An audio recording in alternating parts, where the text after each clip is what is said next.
ताकत का एहसास कराने की आवश्यकता है।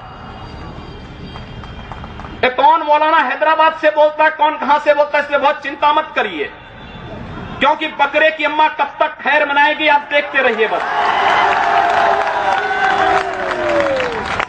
बहुत दिन चलेगा नहीं ये।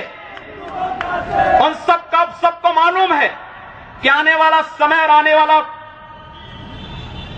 दिशा क्या होने जा रही है।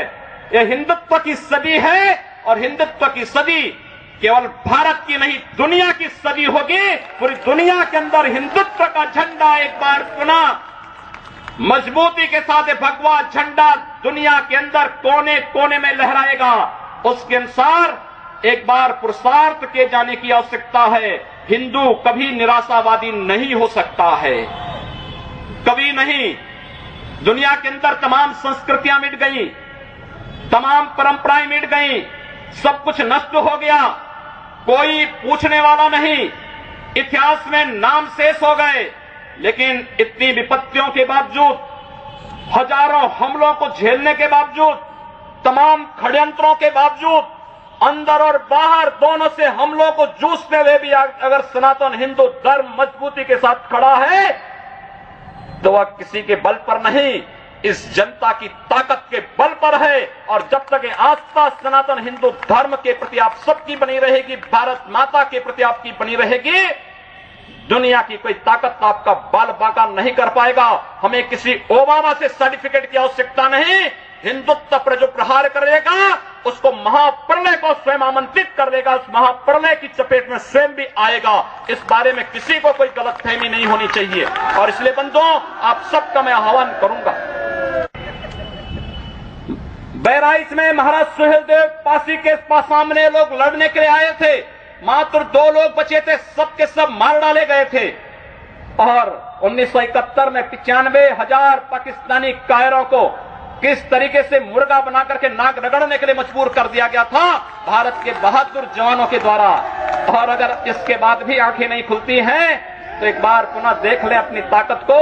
मैं तो यही कहूंगा, अंत में मुझे केवल यही कहना है कि बहुत महत्व मत दीजिए, ये हैदराबादियों को बहुत महत्व मत दीजिए, ये सब मौलानाओं को बहुत महत्व देने की आवश्यकता नहीं। दुनिया के अंदर जहां भी जाएंगे शक की निगाहों से देखे जाएंगे। भारत का संत दुनिया के अंदर कहीं भी जाता है सम्मान की निगाहों से देखा जाता है। पूरी दुनिया के अंदर जहां भी भारत की संत परंपरा जाती है।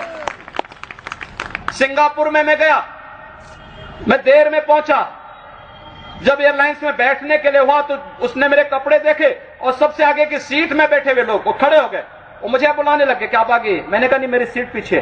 कहा नहीं आप आगे बैठिए।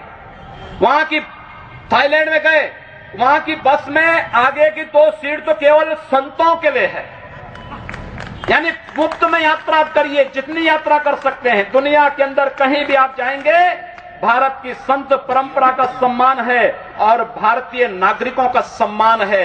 यह भारतीयता की देन है। ओबामा जी, इसके लिए किसी से हम लोगों को सर्टिफिकेट लेने की आवश्यकता नहीं। हमारा प्रमाण हमारी विरासत है, हमें जो कुछ भी मिला है वह दुनिया के सामने है। लेकिन याद रखना, अगर कोई हिंदुत्व को छेड़ेगा तो वह मानवता की बर्बादी का संदेश होगा और कुछ नहीं होगा। हिंदुत्व दुनिया के अंदर सुख और शांति का प्रतीक है और विश्व हिंदू परिषद इसका नेतृत्व कर रहा है। विश्व सुरक्षा की गारंटी हो।